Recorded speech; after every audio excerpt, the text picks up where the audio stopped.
sin corbata arranca de una manera distinta. Como ves, no estamos en la televisión pública, llegamos hasta el Ministerio de Economía. ¿Por qué? Porque hoy vamos a hablar de YPF. Y estamos con el Ministro de Economía, Axel Kicillof. Muchas gracias por recibirnos. Y estamos con Axel porque además de que es el Ministro de Economía, en su momento, en el 2012, cuando el Estado argentino decide estatizar YPF, Axel jugó un rol muy importante allí defendiendo en el Parlamento esta decisión. Me gustaría empezar por el recorrido de YPF. ¿Qué pasó con esta empresa hasta ese 2012 en el que el Estado argentino dice, bueno, tenemos que estatizar, tenemos que volver a administrar nosotros? Sí, yo creo que la cuestión de YPF es emblemática por muchos aspectos. El primero es que uno se acuerda, por lo menos a mí que me tocó vivirlo, de la ola de privatizaciones que vino junto con los planes neoliberales desde el golpe de Estado del 76, pero particularmente durante el gobierno de Menem, en los 90, con la convertibilidad.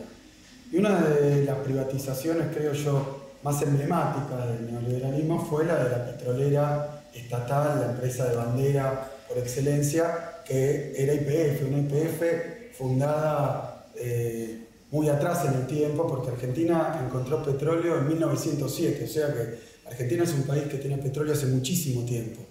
Y a lo largo de su historia, bueno, fue consolidando una capacidad petrolera propia que se termina de consolidar con la creación de YPF, que tiene que ver también con la historia del peronismo clásico de Perón.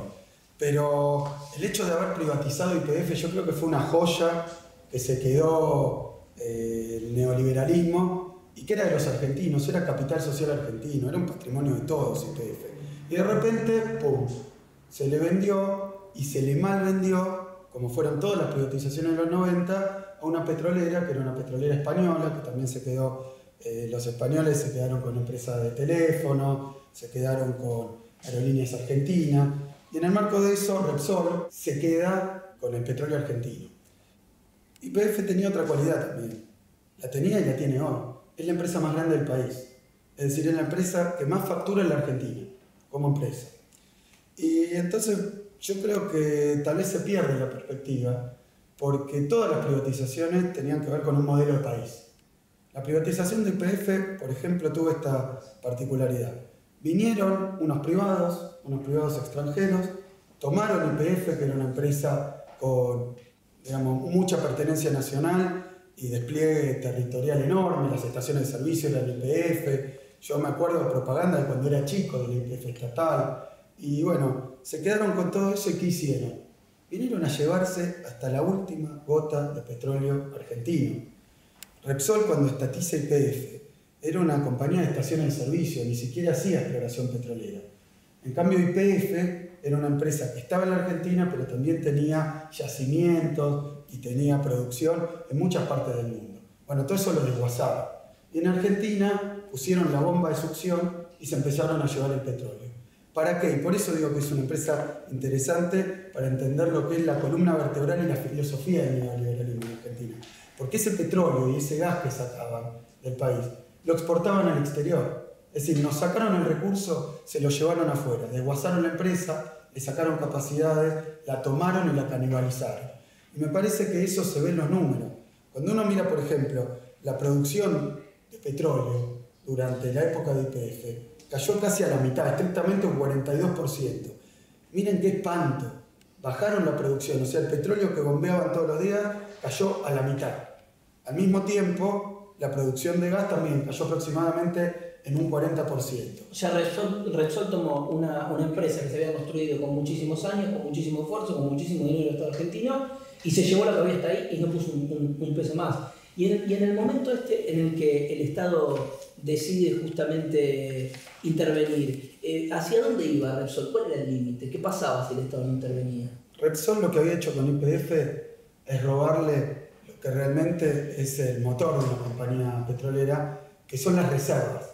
Es decir, el petróleo que la compañía sabe que tiene abajo de la tierra y todavía no sacó. Pusieron las bombas a todo vapor, se llevaron todo lo que había, lo exportaban al extranjero. ¿Por qué esto es importante? ¿Y por qué podían exportar? Porque en Argentina la producción, la economía, caía a pique, en particular la industria y el consumo. Es decir, que en ese modelo no solo se acaba muy rápido, sino que la demanda argentina caía. Y hay números que son tremendos, porque una empresa petrolera son las reservas, pero también son los aparatos, los equipos, esa famosa cigüeña que hacen así, que uno tiene de las películas norteamericanas, pero que también están sembradas en toda nuestra Patagonia, esos equipos que van extrayendo el petróleo.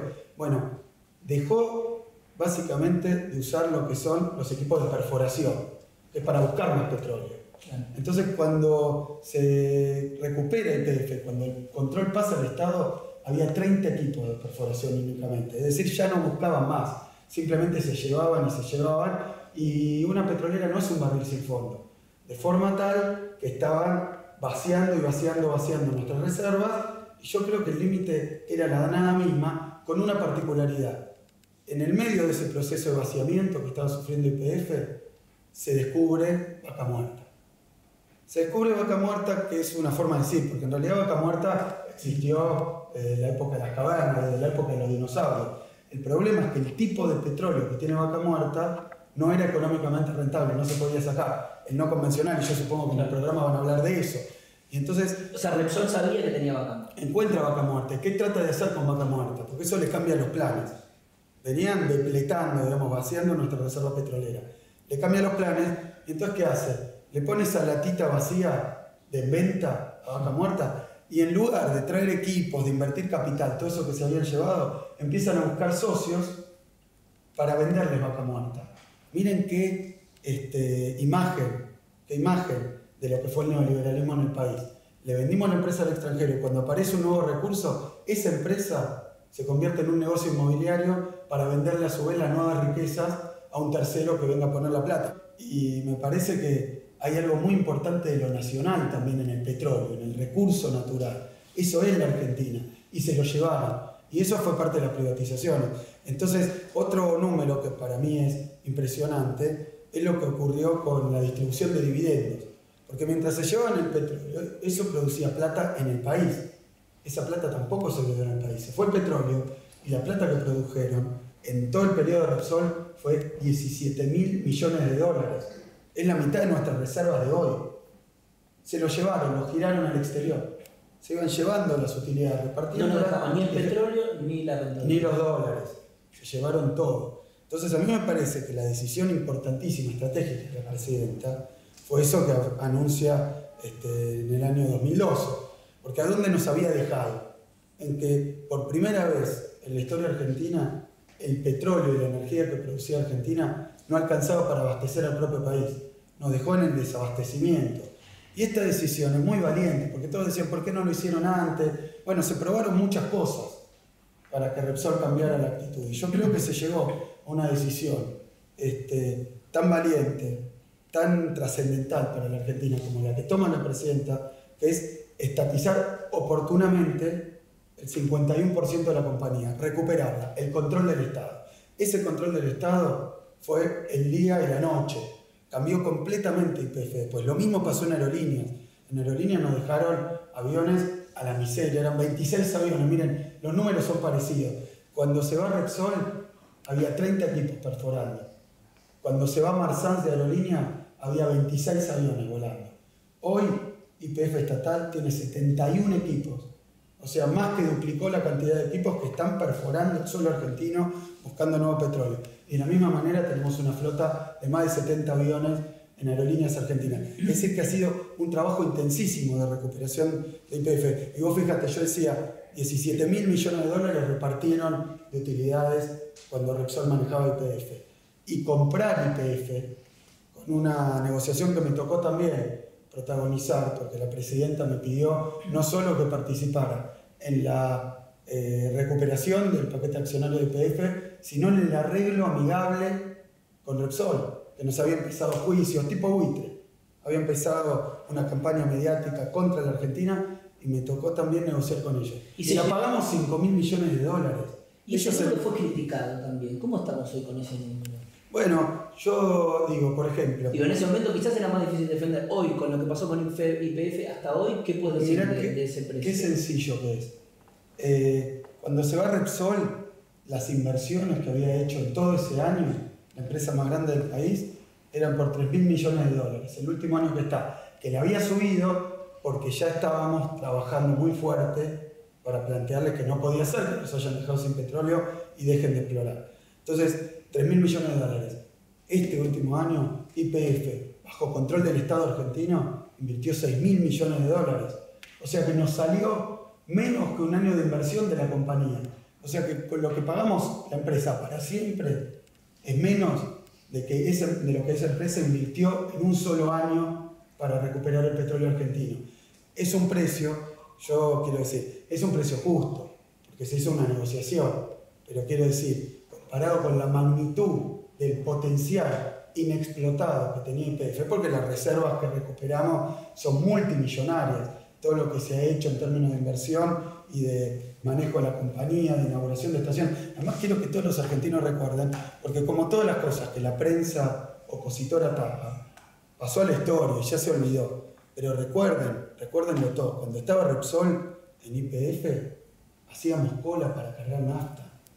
Y parecía que ese era un problema argentino, como que en invierno haga mucho frío, que en verano haga calor. Era un problema climático. Había desabastecimiento de nafta.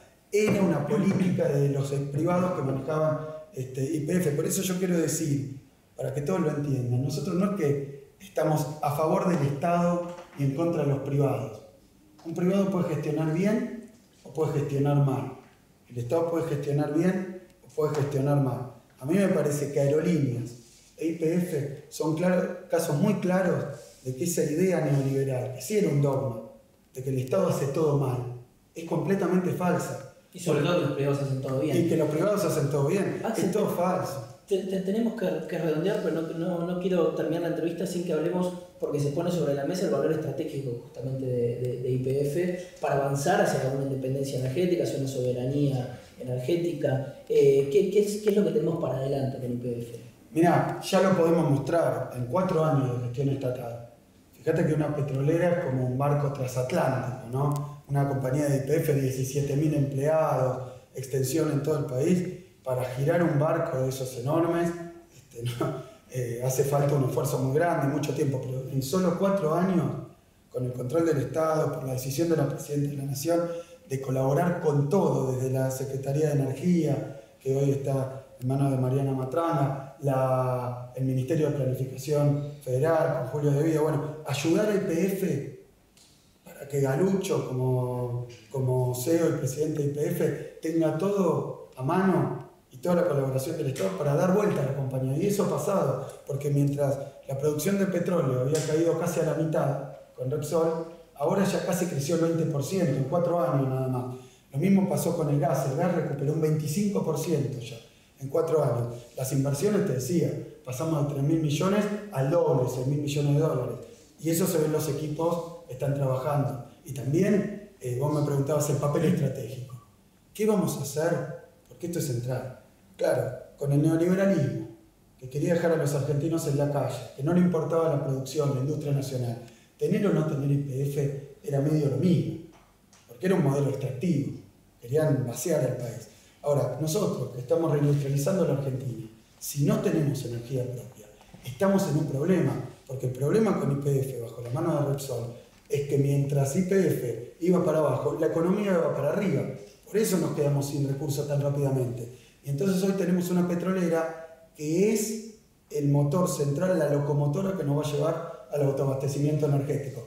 Nos va a hacer ahorrar divisas, vamos a tener soberanía y vamos a tener independencia, porque el petróleo nuestro nos hace no depender de un tercero, es un insumo estratégico. Y al mismo tiempo, en el corto plazo, una YPF que invierte, una YPF que crece, es más trabajo para los argentinos, más trabajo en nuestra Patagonia, más trabajo en todo el país, en nuestras refinerías del norte, acá cerca de La Plata, digamos, toda esta extensión territorial se pone al servicio del desarrollo del país. En el largo plazo, porque el petróleo es un insumo central para seguir creciendo, industrializándonos, redistribuyendo la riqueza, porque ese petróleo se vende a precios razonables. Pero al mismo tiempo es en el corto plazo más trabajo argentino, más capacidad argentina, más industria, porque YPF la queremos abastecer en ese trabajo de exploración con trabajo y cerebro argentino. Entonces YPF es una cuestión central para el desarrollo del país. Muchísimas gracias, Axel, por estar con nosotros. Hoy estamos hablando de YPF, de soberanía energética. Esto es Economía sin Corbata y recién empieza.